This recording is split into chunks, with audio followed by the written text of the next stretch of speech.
Hi, I'm Antipodean writer. This is a longer poetry excerpt from Camelot, part of my Arthurian Legends series. If you like what you hear, please check out my Antipodean writer authors page on Amazon.com. I'll put some links in the show notes. Sir Bayln, the dolorous stroke. After 3 days Sir Bayln woke, after striking the dolorous stroke. That dolorous stroke, as Merlin said, piled high 3 kingdoms with the dead. Sir Bayln had struck Pelham down, despite his knights and royal crown, for King Pelham attacked Bayln, for hewing down his next of kin, Sir Garlon, vile, treacherous knight, who walked invisible to smite his foes unseen. Garlon's attack was always a spear in the back to run them through. Off he would ride while mocking as the dying cried. So to this feast Sir Garlon came, to partake of the feast the same as any knight, quite visible.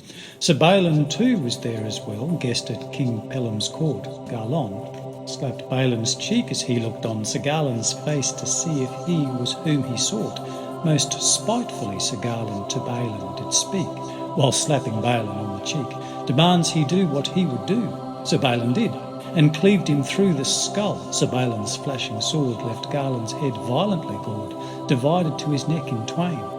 Pelham was wroth to see him slain, and King Pelham attacked Baylon. Sir Baylon then defended him, but next mishap.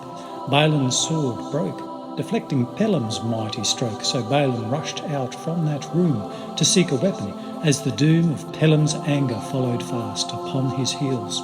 When at last Sir Bayln to a chamber came, he saw a spear, the very same that Longus thrust into Christ's side long years afore. Sir Baylon's stride brought him up close.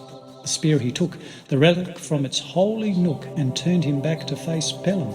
Avoids his sword to swiftly ram the spear into Sir Pelham's side. Alas, alack, now must abide Sir Bayln all the consequence of desecration. For what hence then happened was a huge earthquake.